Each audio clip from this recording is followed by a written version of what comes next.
Untuk presentasinya mungkin bisa mengaktifkan on cam-nya ya supaya Oke, baik. bisa terlihat kelompok yang melakukan presentasi.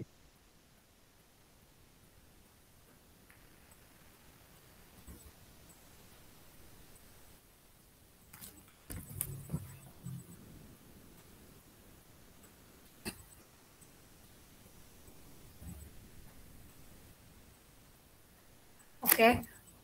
Assalamualaikum warahmatullahi wabarakatuh. Selamat pagi, kami dari kelompok 4, perpindahan kalori dan massa.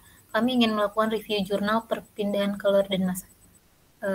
Sebelumnya, perkenalkan nama saya Najwa Ivanali dengan NIM 2110311040 dengan teman kelompok saya Ridwan Daris Noval, Dikrat Trianda Hanifawari, dan satu lagi teman kami yang sedang berhalangan hadir, Syarif Adika Adi Nurzati.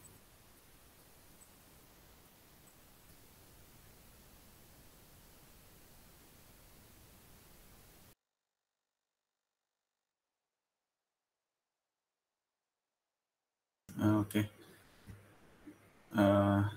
Langsung aja.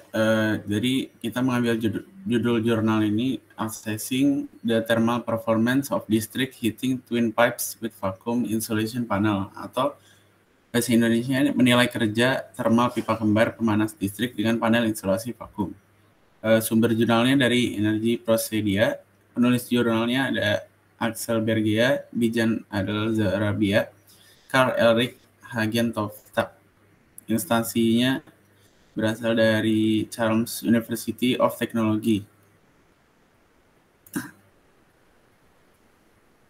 Oke, yang pertama ada pendahuluan. Statistik energi yang disusun di Swedia menunjukkan bahwa untuk tahun 2013 itu ada 10% energi yang dipasok listrik hilang dalam distribusi panas. Alasan utamanya adalah perpindahan panas dari pipa distribusi. Dalam proyek penelitian Farmeglas, pipa pemanas listrik sangat penting untuk kinerja panas listrik yang jarang. Pipa pemanas listrik baru saat ini biasanya menggunakan busa poliuretan untuk melindungi pipa pemanas listrik. Tidak sebagai agen peniup. Konductivitas termal dari insulasi pipa poliuretan pada 50 Celcius berkisar dari 22 mW per mK hingga 27 mW per mK. Bergantung pada metode produksi dan produsen pipa. Untuk geometri silinder, efek insulasi berkurang dengan jarak dari pusat silinder. Nah, hal ini memberikan insentif untuk mengganti insulasi termal yang dekat dengan pipa menjadi insulasi yang berkinerja lebih baik daripada menambahkan insulasi di bagian luar pipa. Panel insulasi vakum terdiri dari insulasi berpori yang telah dievakuasi untuk menurunkan konduktivitas termal melalui gas pori. Untuk aplikasi kerja masa pakai yang lama diprioritaskan. Hal ini menyebabkan penggunaan material berpori nano secara umum seperti silika berasap sebagai material inti dengan konduktivitas termal minimum sekitar 4,5 mW per mK, kurang dari seperempat konduktivitas termal busa poliuretan. Metode penelitian pengukuran termal pada pipa dilakukan penulis dengan hot pipe aparatus berpelindung yang telah dimodifikasi. Pengukuran ini mengikuti standar pengukuran konduktivitas termal pada poliuretan SSN 253/2009. Nah, standar konduktansi yang digunakan telah dihitung berdasarkan analisis jaringan oleh Hagentofta.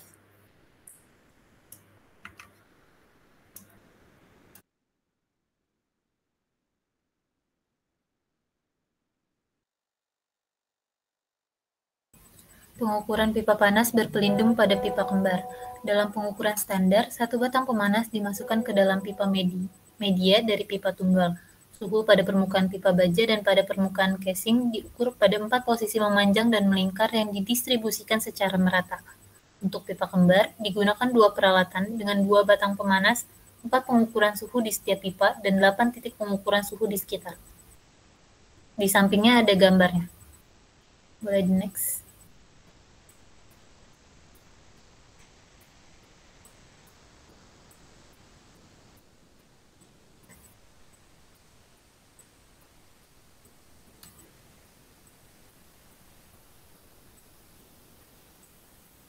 Untuk pengukuran pipa kembar, heat losses atau kehilangan panas dapat diukur dengan pengukuran aliran panas relatif. Dalam penelitian ini, pengukuran suhu dipilih berbanding terbalik dengan penelitian simulasi yang telah dilaksanakan sebelumnya, menghasilkan sebuah pipa suplai, pipa balik, dan suhu lingkungan 80 derajat Celcius, 50 derajat Celcius, dan 22,5 derajat Celcius.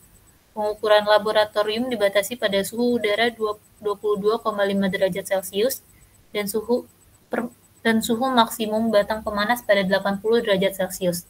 Hal menarik lainnya adalah pemisahan besarnya aliran panas dari pipa suplai dengan aliran keluar dari pipa balik. Hal ini dilakukan dengan menetapkan suhu yang sama pada masing-masing pipa. Karena konduktivitas termal, maka panas bergantung pada suhu. Pengukuran dilakukan pada suhu 58 derajat Celcius di setiap pipa dan 80 derajat Celcius di setiap pipa.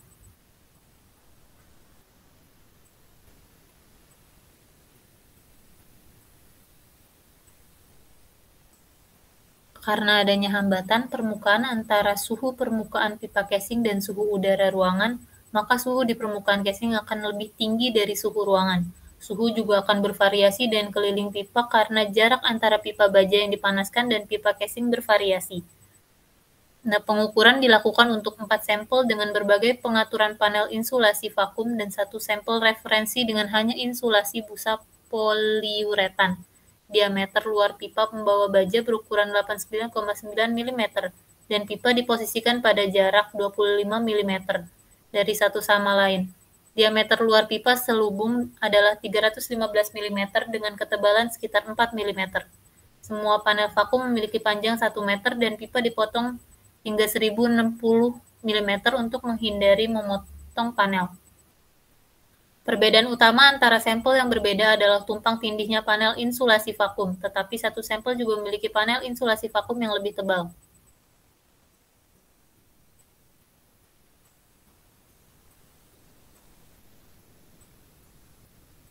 Nah, model konduktansi dapat dilihat pada gambar di atas bahwa aliran panas dapat dianggap konstan di setiap batas suhu. Gambar tersebut juga menggambarkan model konduktansi yang tidak bergantung pada suhu yang diuji. Nah, pada kasus di mana TS dan TR memiliki suhu yang sama, maka tidak ada perpindahan panas di antara kedua pipa tersebut. Untuk kasus tersebut, butuh pemanas tambahan pada salah satu pipa bersama dengan suhu batasnya agar penulis dapat menghitung konduktansi di antara pipa tersebut serta batas suhu sekitar.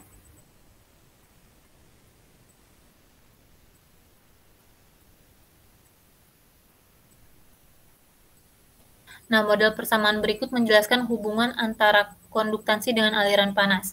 Q atau aliran panas sama dengan konstanta dikali delta T atau perbedaan temperatur antar node.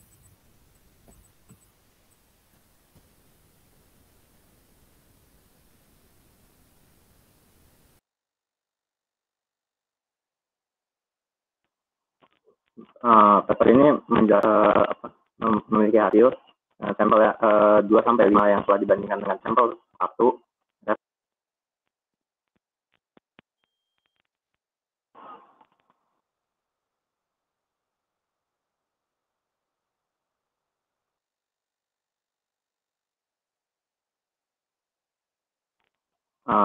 Sampel 1 itu adalah pipa referensi dari paper ini.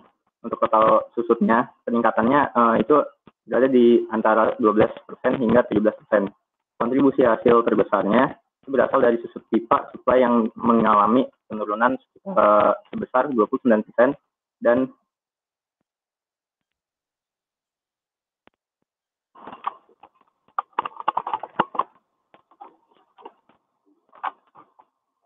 kenapa di pipa balik kehilangan panas pada sampel 2-5 meningkat, dikarenakan pipa balik tersebut berada di lingkungan yang lebih dingin dan hal ini meningkatkan kehilangan panas dari pipa balik tersebut.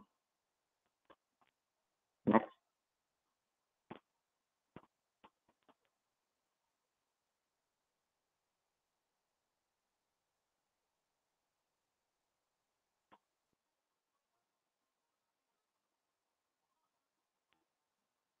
Next.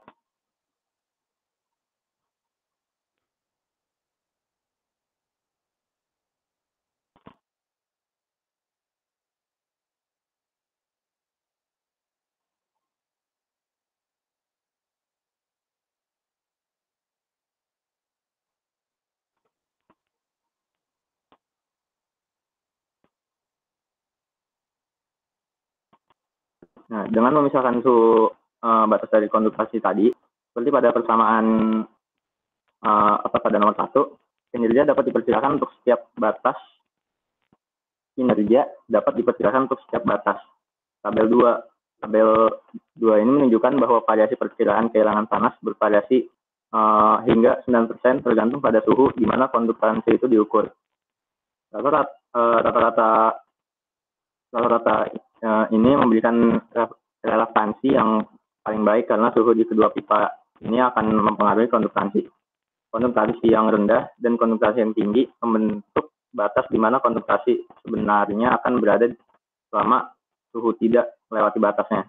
Ini menciptakan penyimpangan minimum dan maksimum dalam air panas di antara 5% hingga 9%.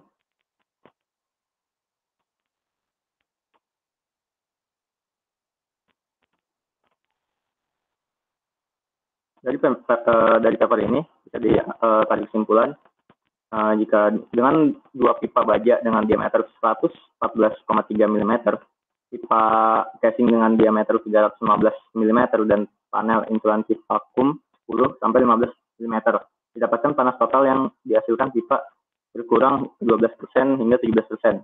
Peningkatan ini dikarenakan kerugian atau discharge dari pipa supply tersebut mengalami pengurangan sebesar 29% hingga 39%.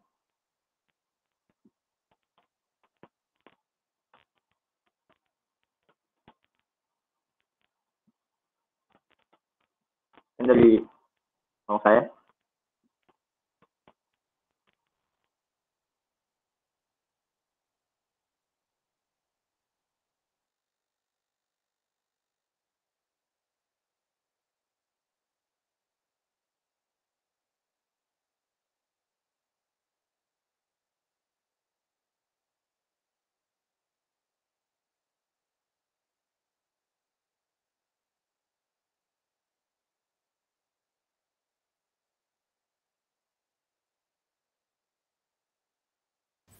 Sekian dari kelompok kami, kurang lebihnya mohon maaf. Wassalamualaikum warahmatullahi wabarakatuh.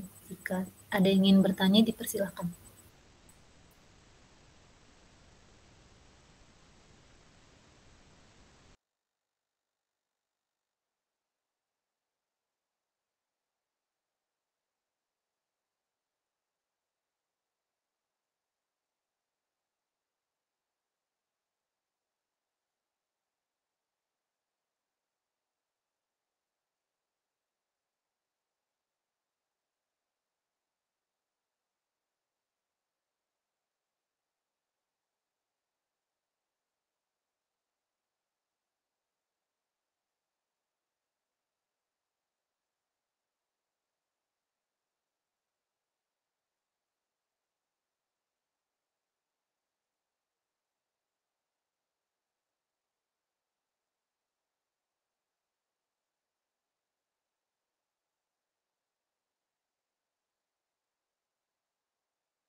Silakan Mas Satrio Yudistiano. Oke, tadi tuh sempat ada penjelasan tentang kayak pipa distribusi itu ya. Boleh dong dijelasin tuh apa sih yang dimaksud dari pipa distribusi itu? Makasih.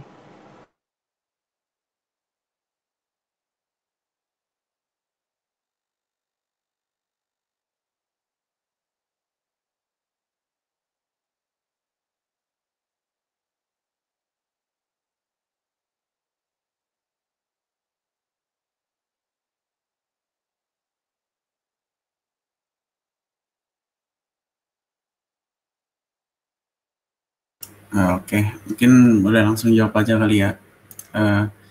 Jadi pipa distribusi itu pipa yang digunakan buat mengangkut gas bumi dari pipa transmisi pada suatu ruas transmisi, atau juga pada suatu wilayah jaringan distribusi ke konsumen gas bumi, dan juga wilayah jaringan distribusi lainnya yang berbentuk jaringan gitu.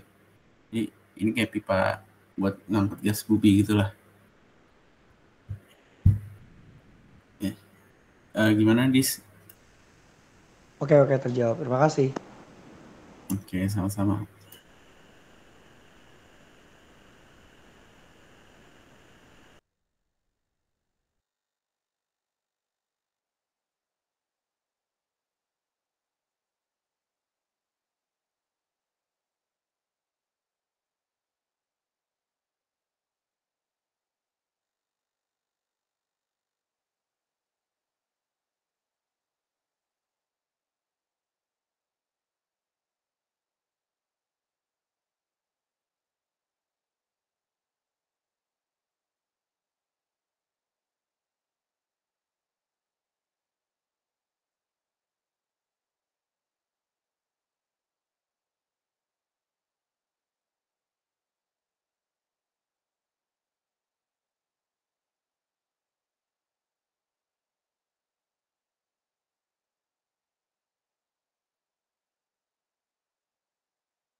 Jika masih ada yang ingin bertanya, dipersilakan.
Baik, jika teman-teman sudah tidak ada yang ingin bertanya lagi, kami cukupkan presentasi kami sampai sini. Kurang lebihnya mohon maaf. Wassalamualaikum warahmatullahi wabarakatuh.